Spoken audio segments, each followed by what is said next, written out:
the Rubik as well, so I'm not sure if you can even say it's good against Rubik. Rubik does have built-in magic resistance and whatnot, so I'm not too sure about this next pickup. Underlord as well, not really the biggest mana hero, so it's not like you have that much damage value as a Nyx assassin. Lots of control, but it feels like it's just a Nyx pick, you know? It's just friends saying, well, we like Nyx, we want to pick Nyx. Sniper gets manned up by DD. Most likely friends will take away the OD, or maybe DD will do that for them. The lifesteal gets removed in the meantime by friends, one of the heroes that is good against Nyx, so I assume this means it's going to be Nyx offlane. Because lifesteal is one of the heroes that can make Nyx offlane just not work at all. So we'll see. The secondary hero would be something like a Slug, because Rubik lift into a Slug pounce, that is going to be an easy kill on the next assassin, so I imagine that is going to be one of the next bans. The OD gets removed by DD, and friends, do they take away the Slug? Do they even worry about Slug, or do they just, like, in their minds, they just know it's going to be something like a Luna game again, or something like that?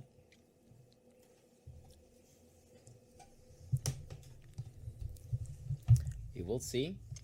If the Slug gets banned, I assume DD will just straight up pick the Luna again. There's not really any reason not to. The Ogre Magic gets removed instead. Also a good aggressive support hero. Amazing at dealing with the Earth Spirit's aggression in the early game, just to, you know, follow him around and hit him in the face.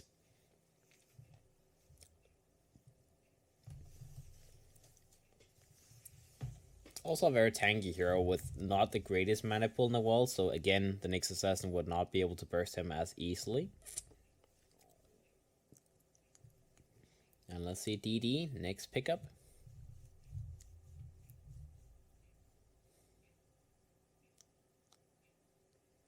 Is there anything other than Luna at the moment that they might be thinking about? I guess if they assume Francis is not going to pick Luna, then they can go for like a secondary support now, which would be the starters banned.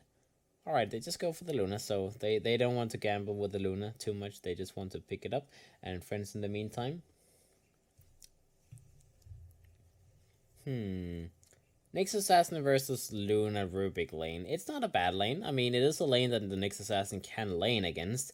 You may have some small issues if they pick like a third tier with a lot of control, but as of yet, Luna plus Rubik, that's doable. Annoying lane, but it's doable.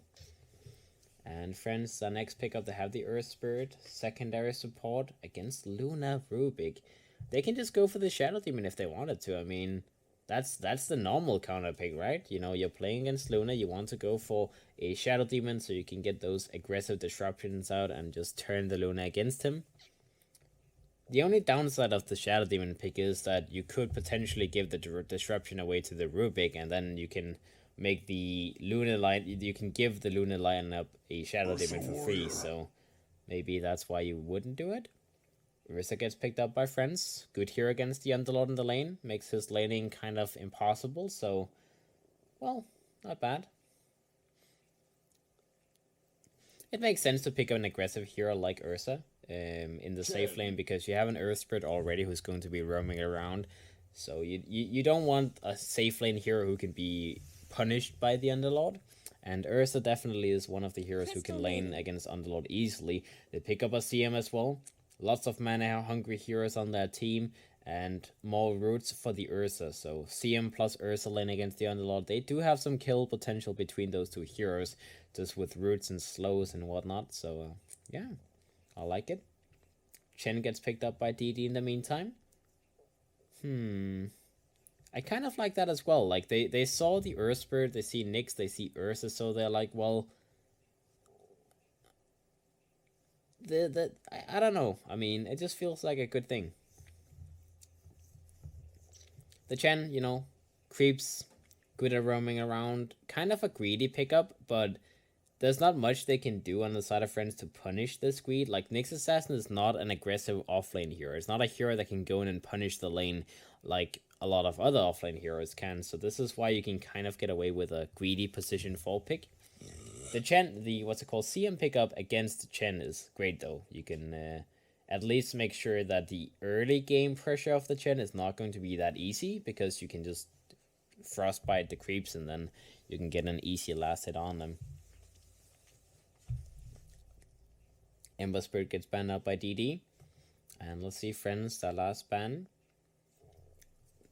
They must be worried about a mid laner who can set up for kills, because Chen is a hero that makes rotations early game, and he can get a lot of killing done if he gets some good creeps and just, rotates heavily into heroes that can do damage. So what would they be worried about? Like a Queen of Pain potentially is one of the annoying heroes still left in the pool. Lots of getaway potential against the Earth Spirit, and pure damage is great. Maybe not the best against Nyx, but it's okay. It's okay. What else would be picked up?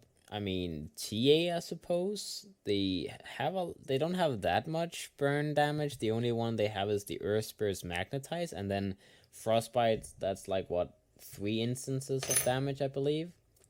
Like, I think it's like 3 or 4 ticks, something like that. TA would be decent. I mean, TA is good against Ursa because you need to... Yeah, okay, they ban out the TA. Yeah, that makes sense. And friends, last pick. Shadow Fiend potentially. That would make sense with a TA ban after all, and you have a safe laner like Ursa who is aggressive, so you follow up with a mid laner that's a little bit greedier, who can scale into the late game and become that right click carry when the Ursa starts falling behind. And the Shadow Fiend is the best one at doing that. DD in the meantime, they see the Shadow Fiend, so for their own mid pick, it's Penguin playing the mid lane. He did like to play a lot of Alchemist in the past, not the greatest hero against Shadow Fiend, but what would they be able to pick up for him otherwise? We saw the Timbersaw last game, definitely not going to be a second game on the Timbersaw, that's for sure. What else? Puck is okay. Puck is decent, very hard to get a lockdown on. I suppose Alchemist is an option. I'm not sure if it's a likely option though. It would be very, very greedy. Aghanim's upgrades this game is amazing though. And they go for Magnus, so yeah, I like that. Empower for the Luna makes him farm a little bit faster. Magnus is one of the few heroes, well, one of the few melee heroes, I should say, who can lane okay against Shadow Fiend, because he does so much damage level 1 that he can easily last hit and deny against the Shadow Fiend for the first couple of creep waves with no issues.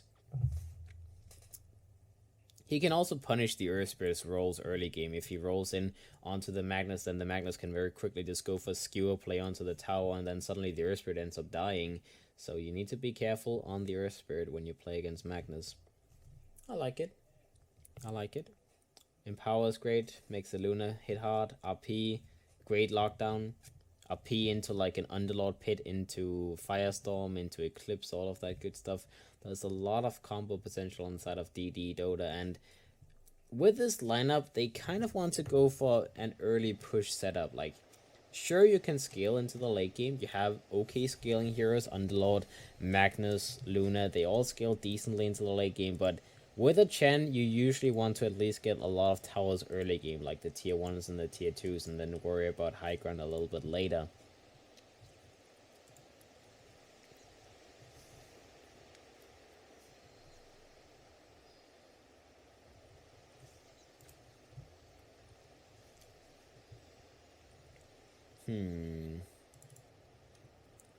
Push potential for DD. Let me see. So, Chen creeps, like a Helm of the Dominator pickup by the Chen, early Mechanism on the Underlord at like 15-ish minutes. DD, they have a pretty crazy push. Like, you have 2 Helms potentially, 1 on the Luna, 1 on the Chen.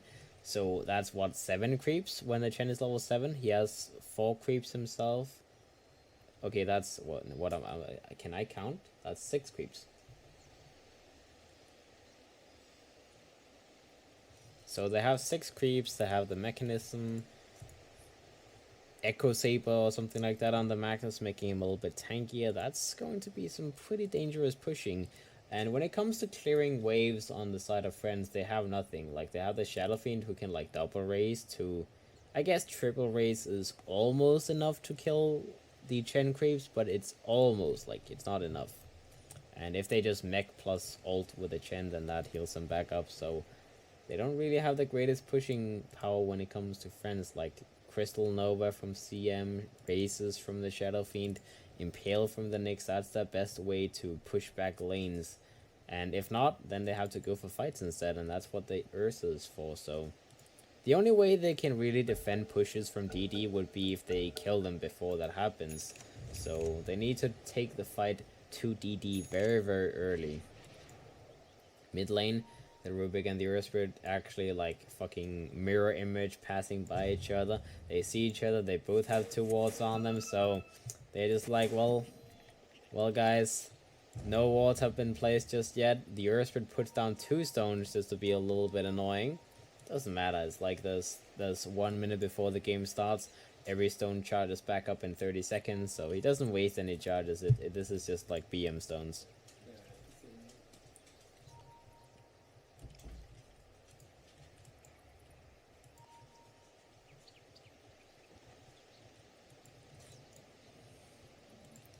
Alright, what else?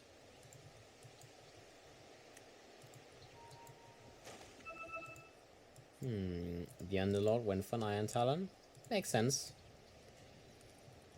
This is, I mean, even with just the CM and the Ursa, this is not a fun lane, right? Like, you have an Ursa. If he went for boots level 1, then he can run you down and just make your life miserable. So E-Skill, he realizes this and he's like, well guys, the Earth Spirit is going to be mid, we all know that. But we have heroes that should be able to deal with that, so I can just get as much farm as possible in the jungle, and then we'll see what happens. Very greedy setup from DD. I mean, you have a jungling Chen, you have a jungling Underlord, so the CM will, in the meantime, have 2 decisions to make. Either he can just, you know, pull a little bit and deny the creep, the what's it called, experience from the Underlord, or he can just farm up a lot in the jungle, you know, take a lot of last hits for himself, or he can rotate around and try and get kills. We'll see. Looks like he will just be the laning support to begin with. The Underlord will very quickly move away from the lane. He will go into the jungle instantly. It's okay, creeps. Like, you know, sometimes you can judge the creeps if it's the worst or the best. Well, when Ripper is okay, it's fairly easy to kill. The Centaurs and the Satires is like the worst camps to kill level 1, but Rippers is okay. Actually, Hellbears, they do so much damage.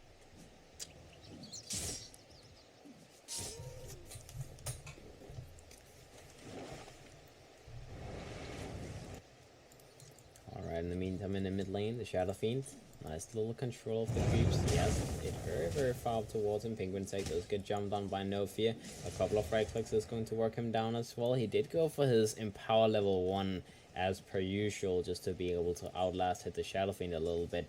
But since he has to go back, he has to pop the Shrine already. And Yoku, in the meantime, he is getting a free time on these creeps. He's sitting on what he could have put onto the Shadow Fiend. You can see the Shadow Fiend is denying creeps under the tower from him. So he's being very annoying.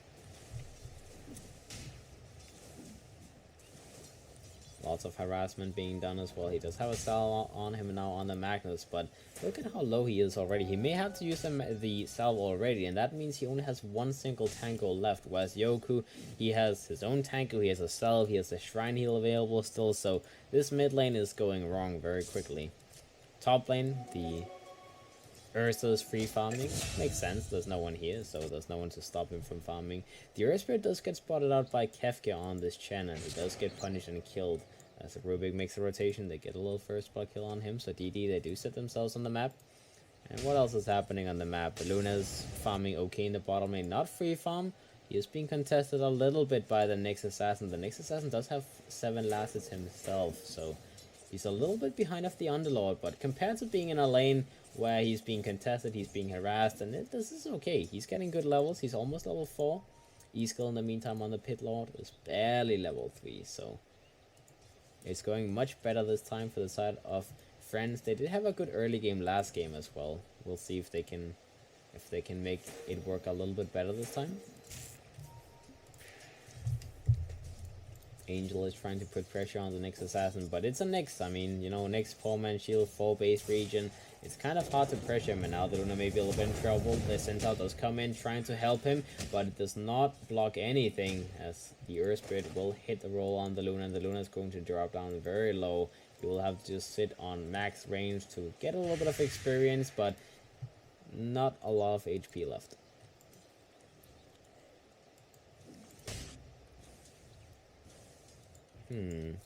Yoku, man, his farm is going crazy.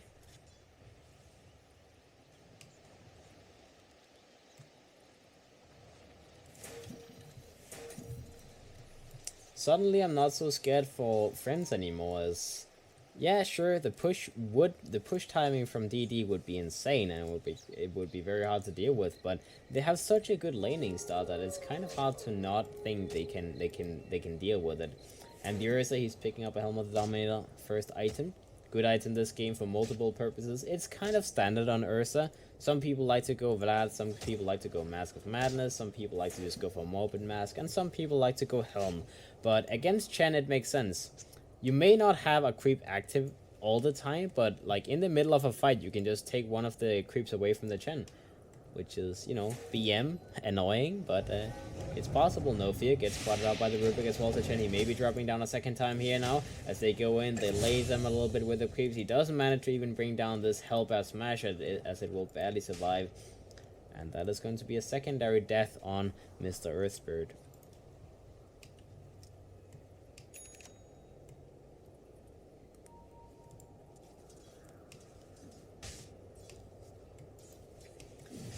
Let's see, Penguin second in mid lane. This is a sort of struggling game for Mr. Penguin. Double race comes out. Yoku very close to killing him. He didn't have the third race available, but he goes for the third race, gets the kill. As the right click plus the edge of that race was enough to bring down Penguin. So Yoku, he definitely sets himself good in this mid lane. 30 souls on him. He has 31 lasses, 10 denies. Actually doubling the lasses of the Magnus at the moment, and even getting a solo kill. Bottom lane, they do lose the Luna as well on the side of DD, so this is not a good start.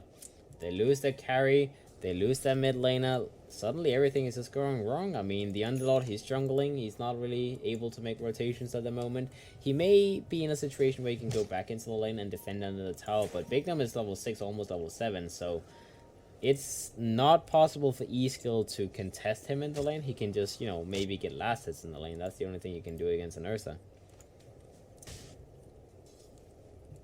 And DD, what else? What else? Not much happening. The RP is going to be available by Penguin now. And bottom lane, there's 3 heroes down here from the side of Friends. That CM and the Earth Spirit are making a lot of moves on the map. The CM is level 5 as well. 14 last hits on him, as he's been spending a lot of time just, you know, last hitting in the jungle. There was no need for him in the top lane, so he managed to get a lot of free farm because of that. And it continues. He's getting as much farm as he possibly wants to. The Vendetta is available on the next assassin now as well, courtesy of being level 6. The Luna may be a little bit in trouble. They go in on him. They want to get the first jump. Angel is going to be rooted. He's going to be set up. He's going to be killed a second time, as that is 2 deaths in a couple of minutes from the Luna. The Shadow Fiend does get killed in the mid lane in the meantime with a nice rotation from Kefka's Chen, but they can't pressure this tower hard enough. They have a couple of Chen creeps. Penguin is trying to put it down as well. The Underlord makes a rotation to the mid lane as well, so they want to hardcore commit for this tier 1 tower. In the meantime, the bottom tier 1 tower is being worked on, and let's see, can they take down the tower? TP comes in. Will actually be cancelled by the CM, I believe that was.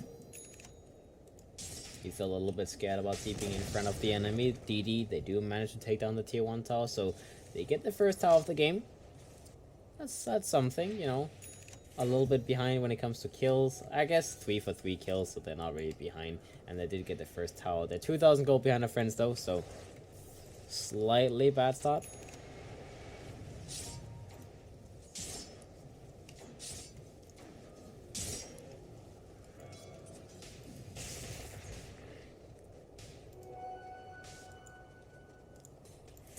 Alrighty guys, let's take a look at the net worth at the moment. The 3 top net worth heroes is all on the side of Friends. I believe this is the same thing as we saw in the last game, so sure, you can be like, well, Friends, they're super far ahead, but that happened last game and you saw what happened afterwards, so we'll see if DD, they can make the same kind of change, the same kind of comeback. Bottom lane, they do have a couple of Centaurs available and a Basher Smasher, Dasher, Smasher, Helper, Smasher on Kefka. So he's setting himself up for that stun lockdown combo with a Rubik lift. The Luna, I'm not sure what happened. He was in the top lane, suddenly made a TP rotation up here, thinking that this was a safe place to farm, but no, it's not. It's really not.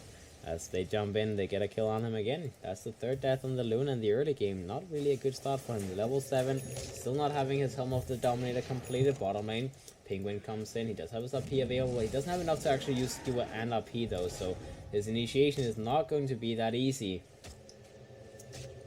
He has to walk in an RP. Okay, he goes for Shockwave, so there's not going to be any RP available. Penguin walks them down, tries to get a little bit closer to them. They did go for the Pit of Malice from E-Skill, but that's the end of it. I mean, no blink, no initiation, not enough mana to go for multiple spells on the Magnus, so they hold the tower, but they don't do anything else. And now they're trying to pressure the tier 1 down the bottom lane in the meantime. They have the chain creeps available. They're kind of low though, and they don't have the ultimate heal available yet.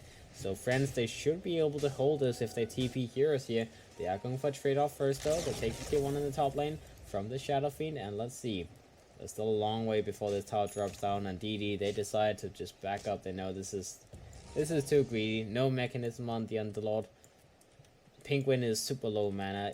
The Chen creeps is super low as well, so this is too greedy. Like you can wait a little bit longer.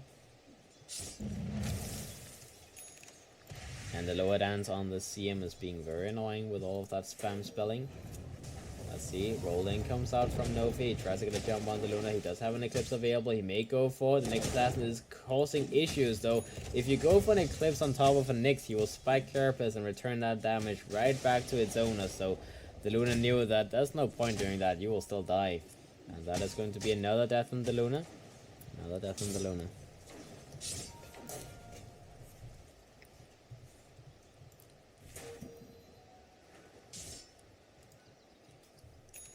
Alright guys, this is a hard Luna game. He is sitting on 2.5k net worth. He is number 4 on his own team in terms of net worth. That's...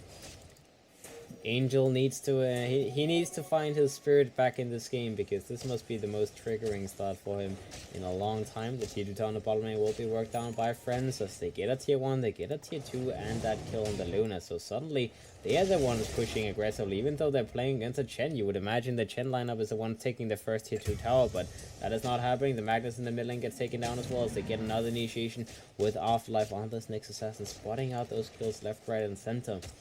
Another death on the side of DD. This is kind of falling out of control. His friends, they now have a 6,000 net worth lead. They've taken, what, 3 towers? And they've lost 2 towers. So they have a tower lead, they have a net worth lead, they have a kill lead. Everything is working out great. Blink is available on the Ursa. On top of that, Helm with Dominate, he's working for BKB next. Yoko and the Shadow Fiend is trying to go for Shadowblade build this game. What else? Earth Spirit, looking for an Urn. Afterlife does have a Midas completed, so he's going for that economy Nyx Assassin, which is fine. You know, if you can get an early Midas, then, you know, everything is great. He's setting up for so many kills already just by moving around in the Vendetta, so he doesn't need to get a Blink early. He doesn't need to get, like, a 4-star for an Axe Rush or whatever. He's having a good time. The Nyx Assassin will be able to scale nicely with that early Midas. CM as well. He has drums completed now, so decent farm on the CM, all things considered. I guess when you can lane by just jungling the whole time, because there's no need for you in the lane, then you can get a lot of farm on the CM.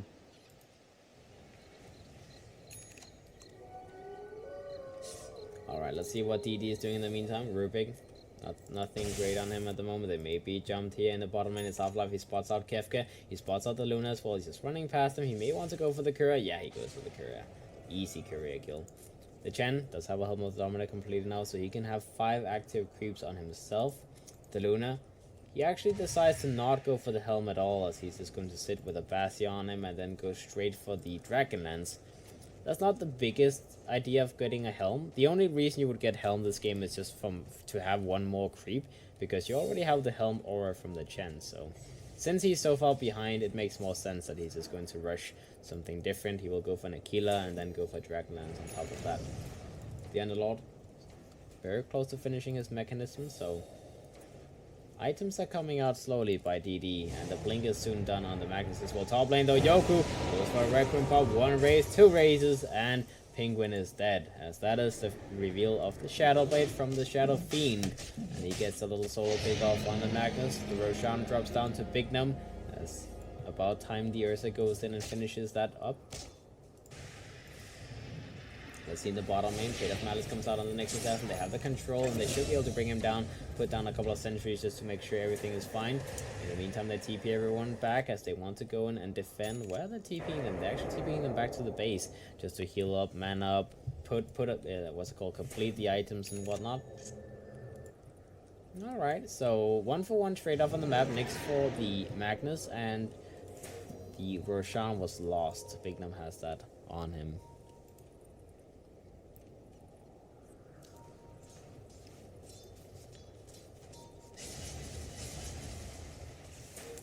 Let's see, mid lane gets pushed on by the side of friends, Yoku.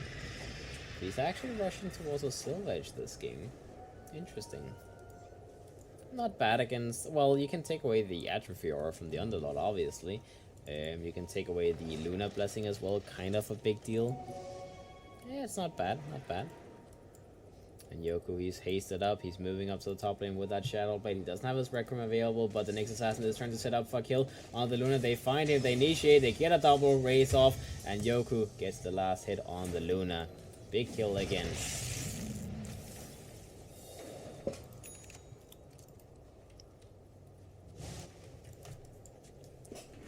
This Luna is just dying and dying and dying. Alright, friends, they have a 7,000 net worth lead at the moment. They are looking to continue pulling ahead as they have Aegis. They have almost a BKB on the Ursa, so there's not really any big reason for them to not go aggressive. The CM has a lot of points in his crystal, what's it called, Frostbite as well, which makes sense this game. Maxing Frostbite is logical, so you can use Frostbite on the Chen creeps more, more often in the fight. And now let's see. There's a lot of creeps on Mr. Kefka. He may want to go for a jump. Yes, that is a lot of creeps for sure. Lots of creeps. Either way, let's see. Smoke wrap around from the side. Our friends, they want to get a jump under the tower to set up for the fight. Who can they jump? They want to go for the Magnus. He's the one they want. No RP gaming. And that is potentially a dead Magnus. He wants to get the RP up, but it doesn't happen. He dies before the stun ends. Eclipse comes out from the sideline on Angel. He gets a kill on the next assassin. They may be able to bring down multiple people. That Pit of Malice is controlling the Ursa so goddamn well. He will lose his Aegis. They took down the Earthspirit as well. Let's see the second time. Bignum gets a blink away before he gets hit by the Firestorm. He's going to survive for the moment.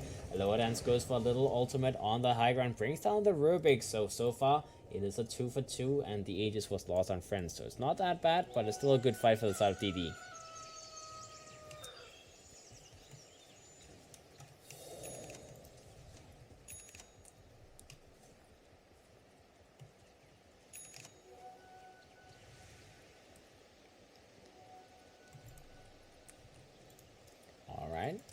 Well, I believe that was the first Eclipse we saw this game, so definitely a good use of it. Getting a quick, swift kill on the Earthspirit as well as the next assassin. It's not necessarily a comeback, but, well, it's like the last game, you know. You gotta take the fights one by one. I believe they won like 2 or 3 fights in a row on the side of DD, slowly coming back. So maybe they can do the same thing this game. As the Chen is rushing towards an Acronym Scepter, that is going to be a big upgrade. Obviously, having Ancient creeps as to just having normal creeps, that is going to be a big change. Also means the CM is not going to be able to do as much as otherwise. Frostbite against Ancients, well, it doesn't kill them, so that's not as useful. The Underlord does have his mechanism completed. He's working towards a Force Staff. Force Staff is good on the Ursa though. What's it called? Against the Ursa, sorry. And they did find a courier kill on the Nyx again. Was that that was a 1200 gold item, whatever, on it. I guess a 4-staff plus something else, what's it called, the Staff of Wizardry and the Underlord was on the courier. And something else. Let's see what else. Penguin has his blink completed.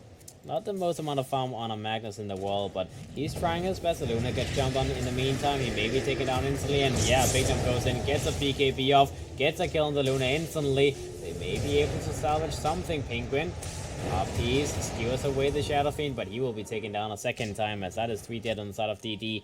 Friends, they jumped the Luna, and they killed him before they could make any kind of response on the side of DD. Very nice play there. Stopping the what's it called? The Magnus from TPing in and, well, blinking in, using his RP and all that good stuff. And when the Luna dies, the team fight is lost. That's pretty much what it is.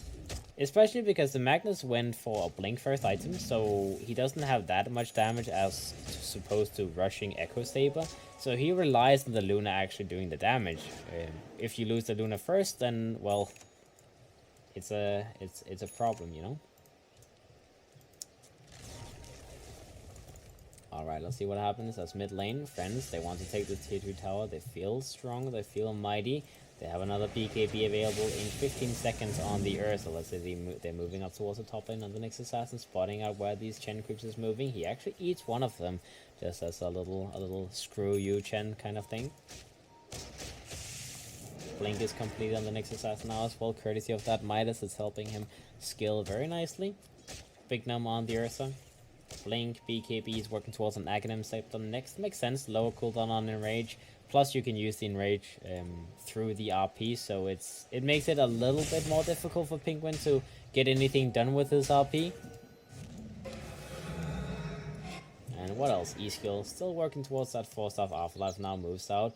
Maybe able to get a jump on them. He does have that blink available. Let's see if they can get a blink jump. If the Rubik gets spotted out, that is going to be a, well, maybe not the kill they want, but it is at least a kill. The Rubik gets jumped by Afterlife. In the meantime, Urza goes in, gets a jump with the Luna. The Luna barely escape. Well, doesn't escape. Almost got a kill on the CM with the Eclipse, but almost is not good enough. The Magnus gets taken down as well after using his RP.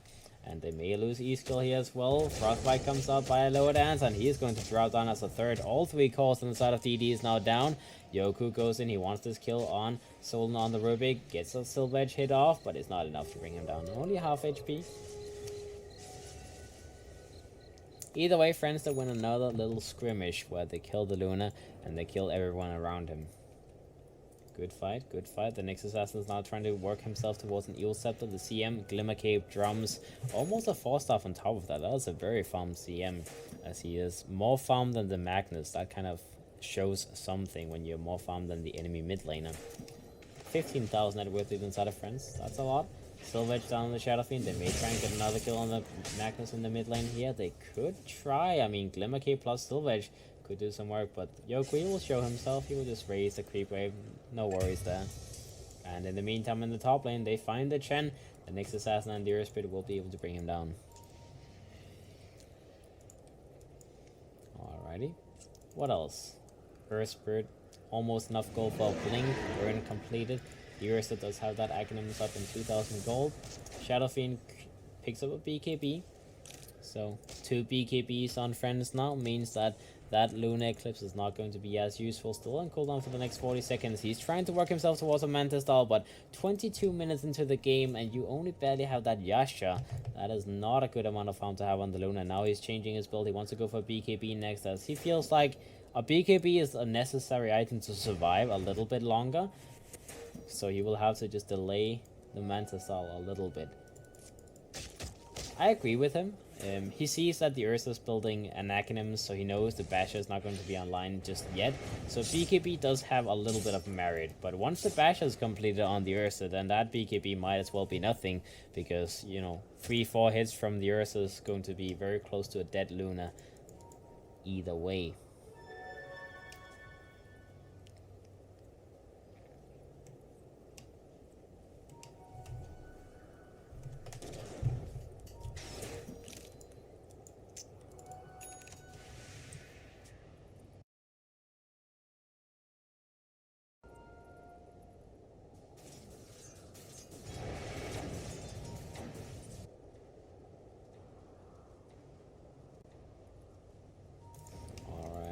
Alright.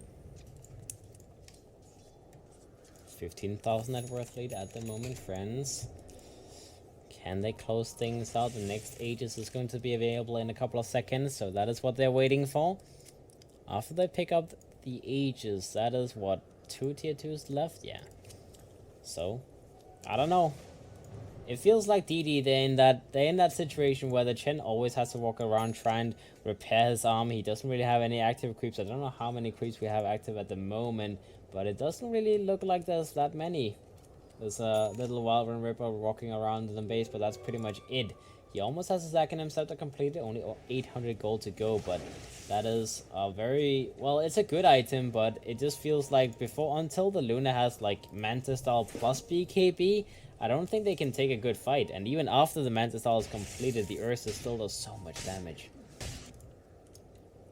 The Underlord has a 4-star completed now. The next assassin does see Penguinsec in the jungle, trying to finish a little bit of farm. He's trying to go for Shadowblade next. Afterlife goes in, gets a Spike Carapace on him because of the cleave. And the Magnus ends up dropping down as, oh my god, Invis Spike Carapace affected by the cleave. That's just dirty. And the Magnus in the mid lane. Ooh. Magnus drops, Underlord dies under the tower. That is 2 dead on the side of DD. As friends, they want to take this tier 2 tower next. They picked up the Aegis on Yoku's Shadow Fiend, so that may just be the end. I say this because mid lane Magnus has Blink and he has a buyback now. No Shadowblade is going to come online anytime soon. He goes for smoke, he needs to go for a big RP. They need that fireman RP dream. But friends, they are split up like all crazy. They know that the only way that DD can come back is if they get like a huge RP combo off. So they will not let them have that. They will not let them have the joy. They will go back, they will farm up the jungle. They will go for pushing the top lane instead, as there's still another tier 2 left to take. So there's no need to rush high ground. You have like, what, 3.5 minutes left on the Aegis? There's no rush.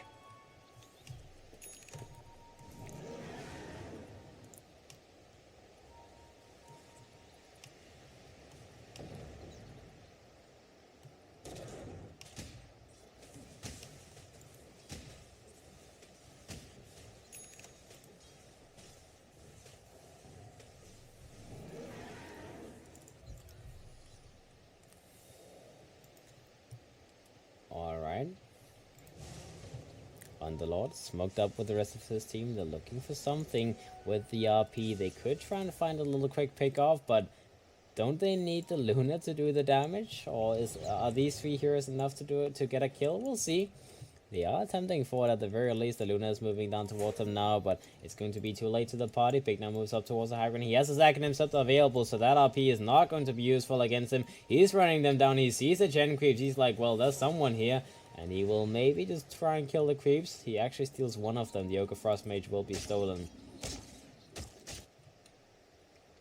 And that's what I was talking about. That Helm of the Dominator on the Earth. So you can just go and take one of the gen creeps and be like, nope.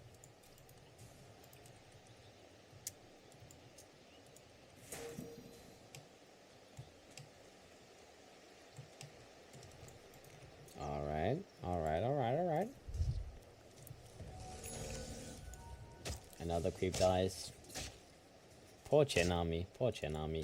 He does have his axe up in a second though, so he can start building up those ancient creeps. But in order to get the ancient creeps, he actually has to get out of the base. And that seems like an issue at the moment. I mean, the CM is pushing bottom. He will pick up a gem next to limit the vision even further from DD. And the rest of the team is just hanging around the Roshan area, hanging around the enemy jungle, making sure they don't get any farm. Hurricane Pike is done in the Shadow Fiend now, and he's working towards a Butterfly next. So it's not going to be as quick a Butterfly as last game because of the Silver Edge, but he's still getting it. The next assassin is the one holding the gem as well, so he's going to be moving around. Observer Ward gets taken away. And Afterlife, Blink, Force, he's still working towards that Eel's neck, so he doesn't want to go for an Axe anytime soon. You don't really need Axe on Nyx anyways. Like, Axe is... it's an okay siege, like, it's okay for fighting purposes, but the most important thing about Axe is when you're defending. So, since they're not defending, you might as well go for some other items, unless they're running to the Rubik. Maybe not the target they were hoping for, but they might find another one as Kefka gets jumped. He tries to TP out, but he knows he has to walk the road back to his base. Not going to be happening, though, as that is a double kill to Mr. Bignum on the other side. 2 down on the side of double that. I don't even know, that's just DD. I keep thinking it's double dimension, but that's another team. So this is just DD. Alright. Alright, oh, they jump into the firestorm. Underlord is going to be stunned up by the Spike Carapace from the Nyx, and he will be taken down double. Buyback comes up from the side of DD. First Spirit, maybe a little bit too deep, my friend, as he will be killed on the side of Friends. They will go for the tier 3 tower, though. They bring down the tier 3 tower, and they back themselves up. They do still have the Aegis, but without the Earth Spirit, they feel like they have done enough damage. They can take the shrines now, so that is going to be their mission. Or is it? Or is it? Yoku moves in, silver-edged up. Afterlife is here as well. They're looking for initiation, but sadly no one is going to give them that fight that they're hoping for, so they will indeed just back themselves up. The Aegis will end now, so it is all about the shrines. It's all about the next Roshan and the butterfly being completed on the Shadow Fiend.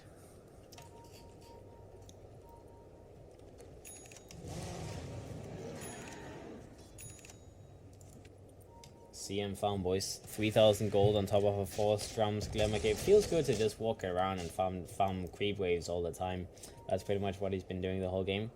So yeah, that Ursa pick has paid off in so many ways. Like, the Ursa himself has done a lot this game, but the Ursa pick also meant that the CM could farm freely in the jungle in the early game. It meant that the Earth Spirit could roam around without caring about what happens in the safe lane. And it just feels like having this jungle Underlord, sure, he got okay farm in the jungle, but it gave so much space to Friends, and it doesn't seem like it's paid off. As DD, they have a lot of issues at the moment. A lot of issues. Angel in the top lane does have his BKB completed. I'm not sure if he has a Mantis Stall up yet. No, he's actually just straight up going for his butterfly. He's like, well, that Mantis Stall has to be delayed even further, so I need my butterfly now. So we'll see if he's going to be able to complete that. Still 5,000, still like 4,000 something gold before that butterfly is completed, so it will take a long time. The Magnus, that Shadow Blade, boys, that's like the most difficult Shadow Blade I've ever seen being built. He sells his Quelling Blade, he barely has enough gold to finish it, and that is the second item on the Magnus. Finally done.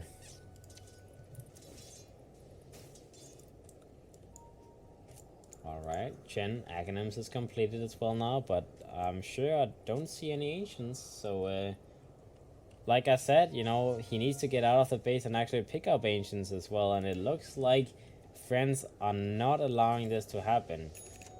They are literally not allowing it to happen. They have farmed these 2 camps, and I'm sure they want to make sure either they are blocked or they will continue farming them. So this Chen will not pick up those creeps anytime soon. That is a very sad Academic Scepter if you can't get anything done with it. The Shadow Fiend as well, very close to that butterfly. Only 900 gold to go, and he's farming aggressively on the map. Top lane gets pushed out by Mr. Nofi on the Earth, but he has his blink, he has his urn, and he's trying to finish an axe. Next will take a while, but you know, if you ever get to a point where you can pick up an axe on an Earth Spirit, you know you have a good game. That is one of the items you almost never get.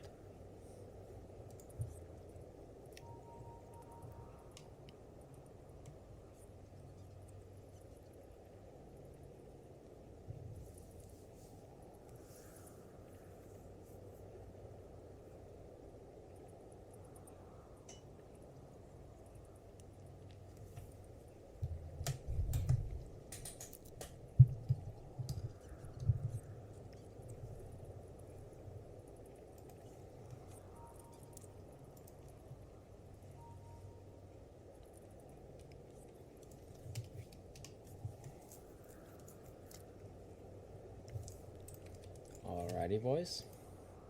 Need 30 seconds as well. Go when ready. People when toilet. Alright, toilet break, boys. That's where we at now. That is where we at now.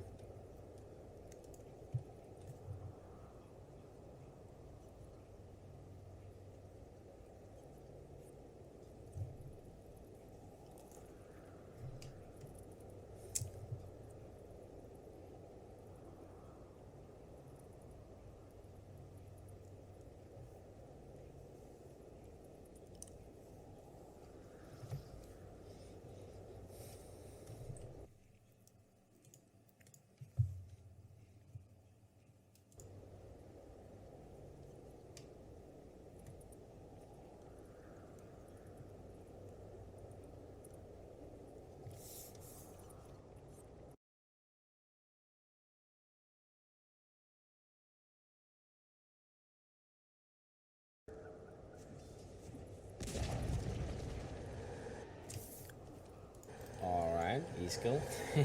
TP back home. They were like, maybe we could set up for a gank, but a gank on what? I mean, do you want to gank? What do you want to gank? F.R.I.E is trying to spot them out, as they did expect someone to sit down here, but not happening. A little bit of split pushing never hurts anyone though, and let's see.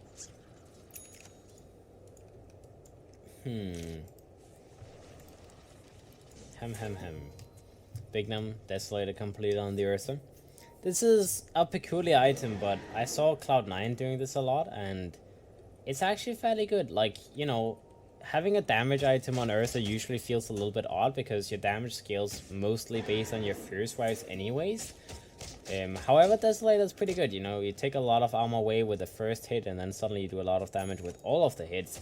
Plus, it means you can push towers very quickly. So, it has decent merit to it, and it's not as expensive. It's only like it's only barely 4,000 gold. So, it's a good item to have if you're going to get any damage item at all.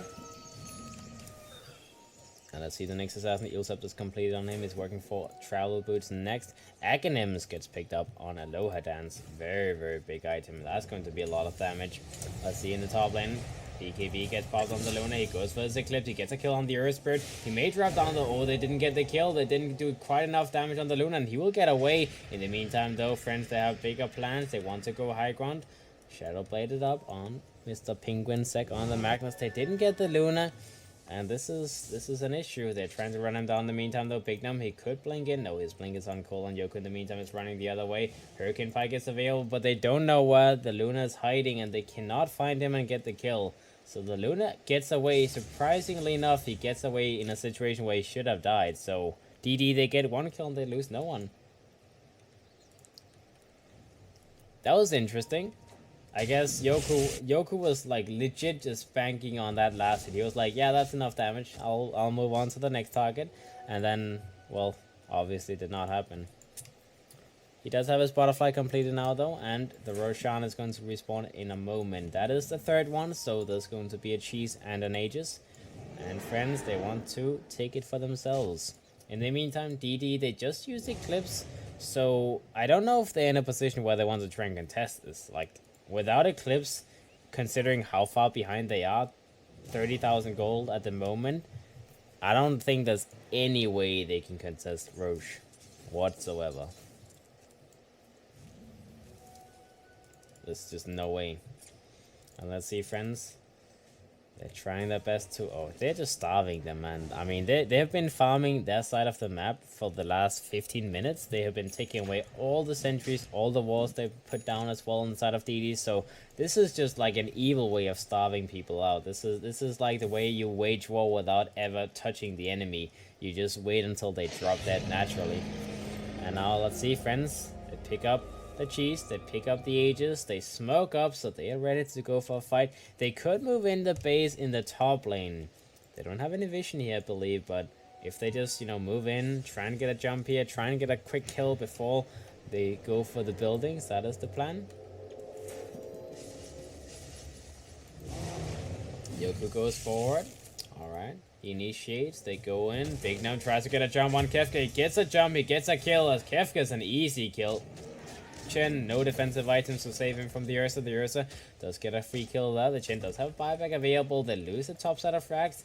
Let's see if they can defend anything else. And in the meantime, in the bottom lane, the Luna has been in control. He doesn't have a TP on him. And Novi, he's just playing with him. He's making sure the Luna is not going to be in the fight.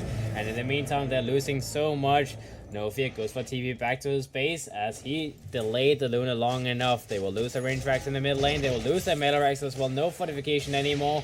And the Luna is still not here. He's walking back. He's slowly coming, but it's just too late. Too little, too late. As they lose 2 sets of racks, courtesy of the space that Novi created.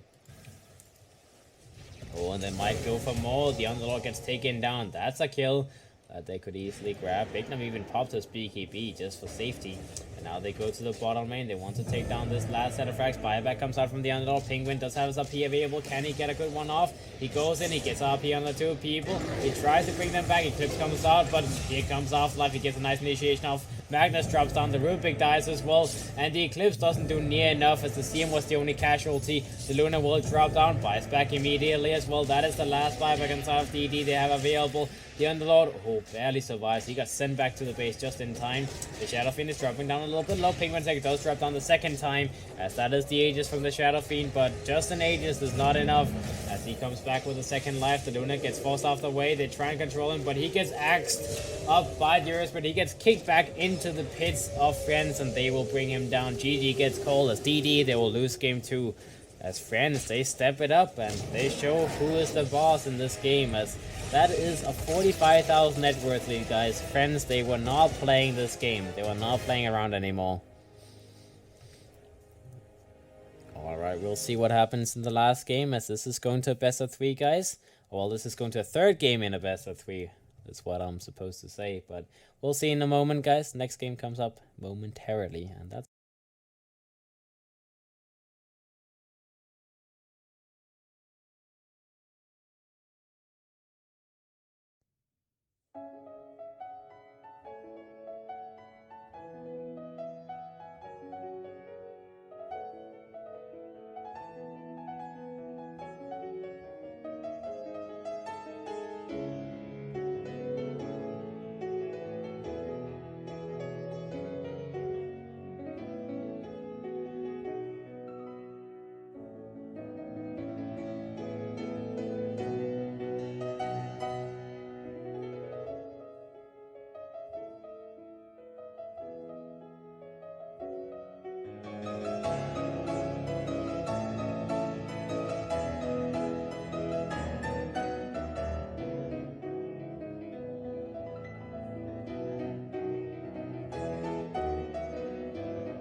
first game for DD Dota, and Friends in the second game. Well, not really anything like a comeback there, just Friends going full ham, crazy, locking down DD and making sure they suffer in their base for a good 30 minutes. Then just after the suffering ends, they will put down the animal, and we'll see if Friends they can do the same in the last game. As you know, the first game was good for Friends in the early game, then it ended up very badly, and second game it was just all Friends.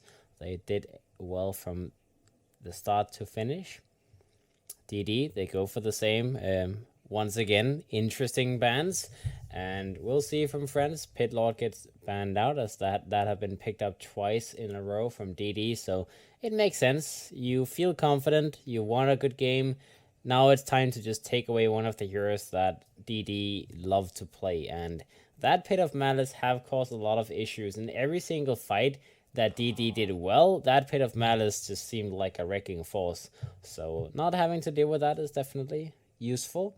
Lone Druid gets banned out as well, so DD they can now go for the slaughter first pick like in the first game, and they will indeed do that. Does Friends go for the same opening as first game with the Dazzle Storm? It was called Dazzle Sven, sorry. Or do they change it a little bit further? I would imagine they don't want to go straight towards the same strategy, as once you show a Sven support, it's like, well, we've seen it, we know what to do. So I'm sure second time around it would be a little bit easier for DD to work around it. And Friends, what else? I mean, you could just go for a standard draft against Slaughter. You know it's going to be some heavy negative armor. They pick up the Sven still, so that is going to be the same. They could have just, maybe they do it in the reverse order, boys. Sven, then Dazzle, instead of Dazzle, then Sven. Just magically making everything different.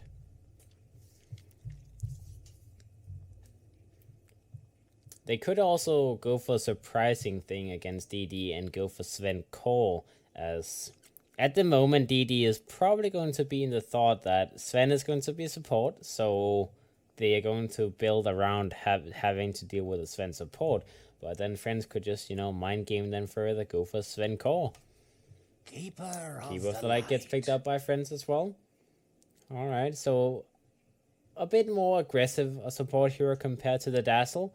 And it does fit pretty well with Sven. Sven is a super mana hungry hero, so the Keeper of the Light can make that a little bit less unbearable. Good healing hero, the Keeper of the Light. Aghanim Scepter, lots of healing powers. Good at pushing, putting pressure on lanes as well. So we could even see some sort of like dual 2-1-2 lane setup from the side of Friends. As, yeah, they definitely have a lot of damage. Always like seeing Keeper of the Light being picked up in a dual lane at the very least, like a Coddle plus Clockwork, Keeper of the Light plus Slaughter, Keeper of the Light, well, pretty much plus anyone in the off lane, and then you just spam spells and make sure the enemy safe lane has to last it under the tower the whole time. So you limit their farm, you get a lot of farm yourself, and yeah, it usually works out fairly good. DD in the meantime, they have their Slaughter. Darkseid gets picked up. Okay, I like that. Good combo, obviously. Vac Wall into a Crush is always a very potent and good combo. It's a good dual off lane. So DD Dota, they just make sure that one of the lanes is going to be very, very strong and very hard to deal with. And then what happens in the other lanes, it's to be determined. They just make sure that one lane is at least going to be fairly simple to dominate. Luna gets banned out by Friends, as again, they just make sure DD does not get the same heroes again.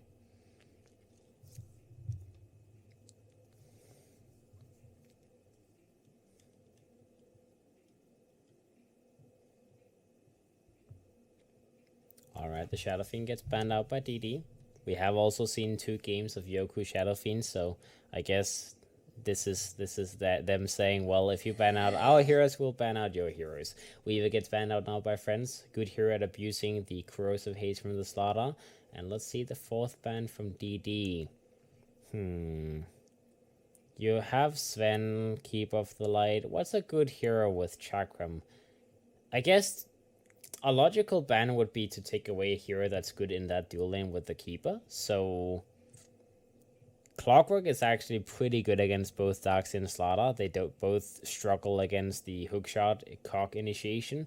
Nyx Assassin, another hero that's fairly good against Darkseid Slaughter because, well, not that amazing against Slaughter, but amazing against Darkseid because you cannot control your Iron Shell, so obviously it's an easy way to stun him.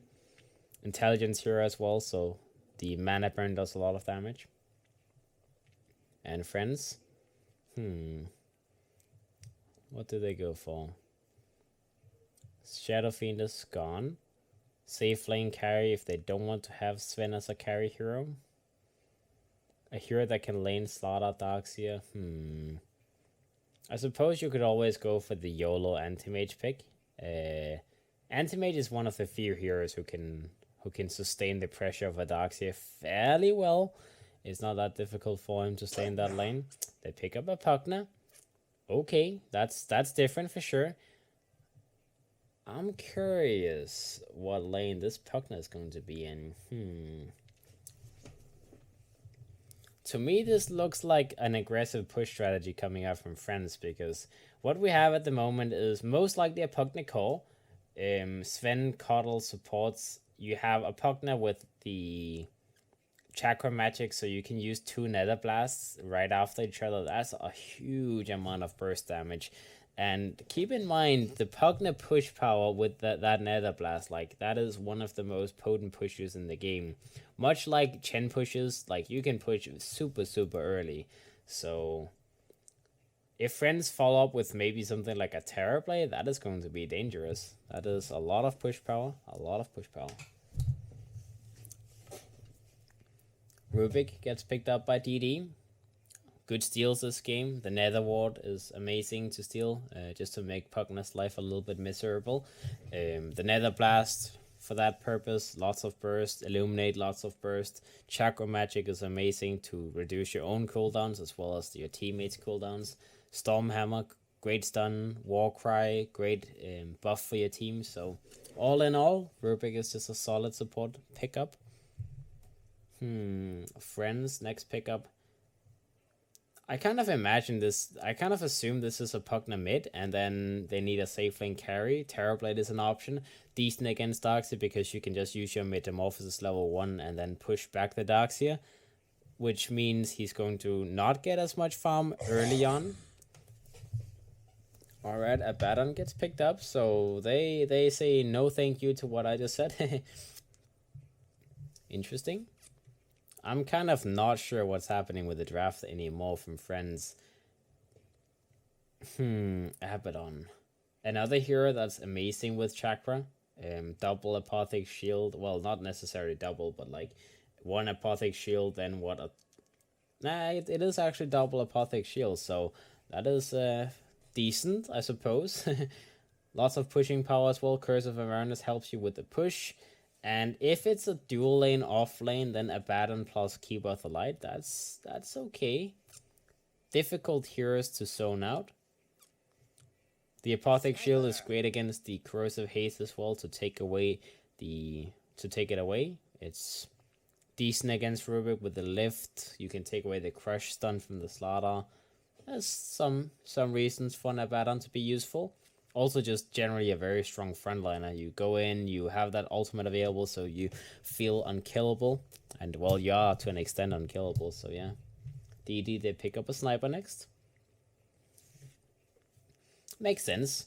OD is still in the pool. They don't want to play against an OD. Plus, snipers, a hero that has enough reach to, you know, sit away from all of the spells from Friends. You stay away from the Pugna, you stay away from the Keeper of the Light, the Sven, the Abaddon, etc., etc., and you just hit them. That's the purpose of the sniper. You have Slaughter Darkseer as the frontlining heroes, and the sniper is just enjoying himself in the backlines, shooting out shrapnel, shooting out his assassinates once in a while. And it scales pretty nicely into the late game. So again, DD Dota, they see this aggressive strategy from Friends, and they just say, well, if we just make sure we have the better late game scaling and we have decent laning heroes, then it should work out fine. It's also kind of annoying to push into Sniper high ground. He's one of the better high ground defenders with Shrapnel. When he gets a Maelstrom, he does insane amounts of damage, so it's very difficult to commit. Pugna may be one of the few heroes who can commit though, because you just go in, you nether blast, you walk away. You don't really hit the buildings. You just use your spell and then like walk a little bit away, use another spell, walk a little bit away, and then so on and so forth. Jakiro gets banned out now by DD, expecting another hero that can fit the push strategy. And friends, that took away the Ursa. I guess that's because if they want to have a 2-1-2 lane setup, they don't want to deal with an Ursa, because that would mean they have 3 difficult lanes to fight up against. So DD, what do they pick up for the safe lane? They have Darkseid, they have Slaughter. I mean, the no-brain hero pickup would be the Lifestealer, right? It seems like a decent hero this game. The only issue is that the Pugna is a walking decrepify. Like that Ghost Scepter effect on every hero is a little bit annoying for the Lifesteal to deal with. And DD, they say, well, we don't want to go for Lifesteal. We'll go for Faceless Void instead. Another hero that can abuse the Iron Shell pretty well. Scales very nicely into the late game. Chronosphere is amazing both for him to get solo kills on heroes like the Pugna to stop them from using spells. And it's good for the sniper. You just sit in the back, you let the Faceless Void set up a kill squad for you. Shrapnel inside the Chronosphere, lots of burn damage. It's great. Friends, in the meantime, they pick up Alchemist last. So this is going to be the big boy hero of choice. A lot of aggressive heroes, and then just, you know, Alchemist. Let's go for an AFK farm hero as the last one. So I assume this is Alchemist mid against Sniper though. That doesn't sound like a fun lane. I'm not sure how that lane matchup goes. I would imagine the Sniper has a little bit of a better time. But I guess Poleman Shield means the Sniper doesn't do that much damage. So we'll see who picks what. Let's see. Who is playing the Alchemist? Okay, Yoku Alchemist. So it's Alchemist mid. It is Bignum safe lane Pugna. It is indeed a support Sven. And it is an off lane Abaddon with a Keeper of the Light. Probably supporting him in the off lane. Interesting draft. I didn't quite expect an Alchemist, but it's okay. It is a hero that has the same kind of timing that Friends is looking for. If you think about it, the way that draft works is that Bignum does all of the pushing on the Pugna anyways. So you have 4 heroes walking together, pushing buildings early game, while the Alchemist farms. And if the Alchemist has a good time farming, he gets like a what? I believe it's like the good timing is 8-minute armlet, 14-15-minute radiance, and then 20 to 25 minutes into the game you have your Manta and your Octarine completed. And once those 2 items is completed, maybe a Shiva's Guard as well before the 30-minute mark, then you go high ground. And that's what they want to do. They want to take all the tier 1s and tier 2s before the 20-minute mark with the Pugna, and then after that is done, the Alchemist should be fat enough that he can just walk up the high ground with like a 10,000 net worth lead, and the sniper damage and the Faceless Void is not going to be able to scale fast enough to stop him from just taking buildings. So I don't mind this. I think it's an interesting way of drafting, but I think the idea behind it is basically the Faceless Void and the sniper is going to be able to delay the normal Pugna push. So if you went for like an aggressive here in the mid lane as well, then the sniper would be able to punish that. But since you go for an AFK farm hero, you have late game potential on Friends as well, and you make it annoying for DD because they have to worry about 2 things at the same time. They have to worry about the Pugna taking towers early, and they have to worry about the Alchemist free farming. It's kind of difficult to punish both things because Faceless Void is not an aggressive safe lane hero. He needs his Chronosphere before he can do anything, and then he has to play around the Chronosphere cooldown. Darkseid plus Slaughter, sure, they can go in the lane, they can put pressure in the lane, but it's not a hero that kills that much in the laning stage. They just push out the lane. That's what they do. You know, you Iron Shell creeps and you let the creeps do the work. So it will be sort of difficult for for DD to punish this Alchemist in the mid lane. And let's see how they're laning things. Sniper is indeed.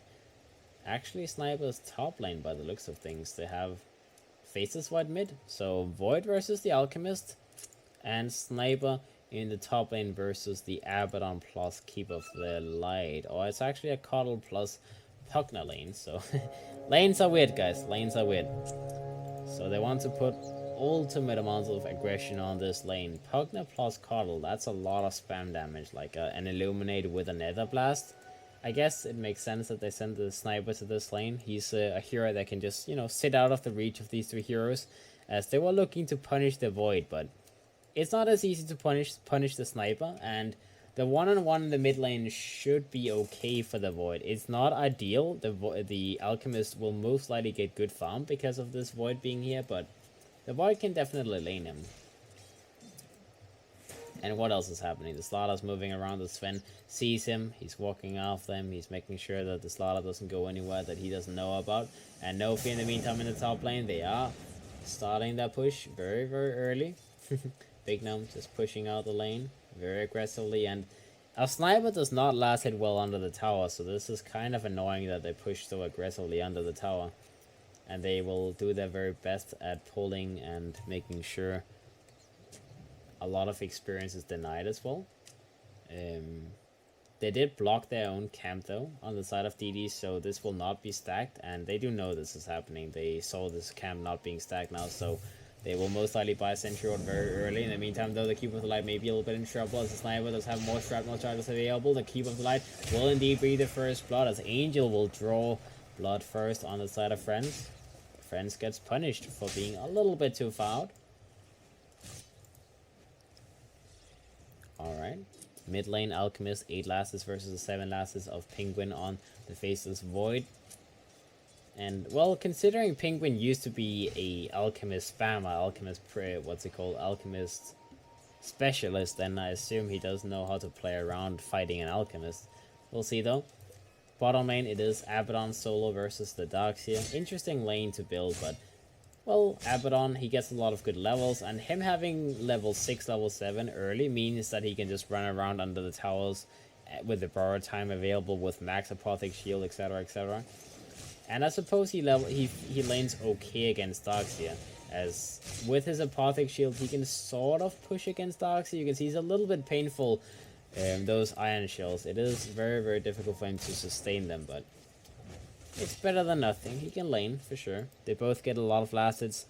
12 last hits on the Darkseer, 14 on the Abaddon, so even though he's taking a lot of damage, he's not really being zoned away by this Darkseer. And this tri-lane top, well, the Pugna has 10 lasses, the Sniper has 10 lasses, so both safe laners is getting what they want. Oh, Illuminate Blast, 2-man stun here as well. The Rubik takes so much damage as he may be killed in the backlines. Kefka is also very low. None of them have any more regen left. Well, the Slaughter has a couple of tangos, but they most likely have to go back and shrine up. Penguin used the shrine though, so they will have to go back to the base. And that was just one rotation of spells. Stormhammer into an Illuminate into a Nether Blast, forcing the 2 support heroes from DD back to their base. So it's a scary combo. And Afterlife on this Abaddon, he's level 4, so once he's level 6, I assume that he will be able to go a little bit more aggressive onto the Darkseer. As well, borrowed time, you know, you can just tank those Iron Shells for days without carrying. The Alchemist is sitting on 21 last hits at the moment. Once he is level 6, he could give this lane up to someone else, like the Keep of the Light. Keep of the Light is one of the heroes that values a lot from having early levels, so the Alchemist could jungle, and then the Keep of the Light could be in the mid lane instead. I assume this is a potential thing they do.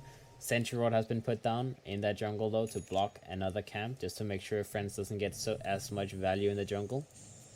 It's a nice move from DD. They blocked their own little camp here, to try and not let them deny as much experience from the Sniper, and they even blocked a camp deep in the jungle just to make sure there's no stacking available from Nofi. In the meantime, under the tower, Angel, a little bit in trouble, takes a lot of damage. He pops out another charge of shrapnel, uses a secondary one onto Lower Dance. Lower Dance uses his walker, trying to get away from the Slaughter. They stack their stuns with the lift as well as the crush. Lower Dance should be able to get out just fine. He has enough stick charges available as well to move away. Another shrapnel comes out. Bignum may be a little bit in trouble. Looks like he may drop down. Ooh, the Crepify comes out. He is surviving. He gets another blast off. He gets a kill on the sniper. And he heals up a lot with that healing cell. He will be taken down in the end, though. Double kill to Mr. Solon on the Rubik. 2-for-1 exchange.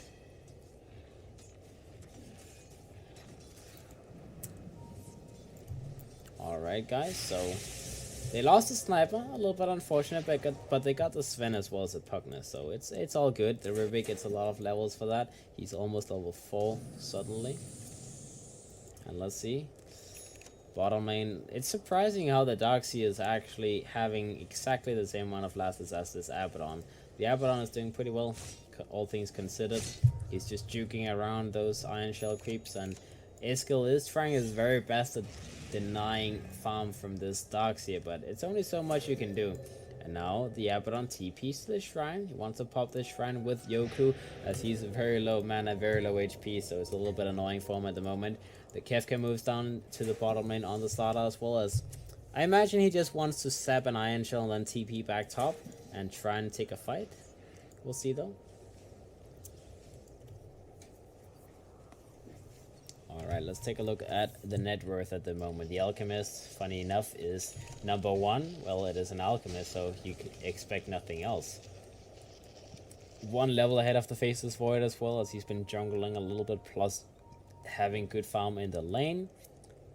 Abaddon is number 2. Fairly surprising. He is level 6. He does have his borrowed time skill point. He doesn't want to skill it up before he actually has to, though, which is fairly smart, I guess. You can, instead of the enemy being able to force the borrowed time out, you just wait until you have to use it. Sniper in the top lane gets taken down by that Illuminate Blast from No Fear. They do lose the Sven, so it's a 1-for-1 trade-off in the top lane, and Bignum plus No Fear is both super low. They will have to back up and use a shrine heal, but they got the sniper. They got the sniper.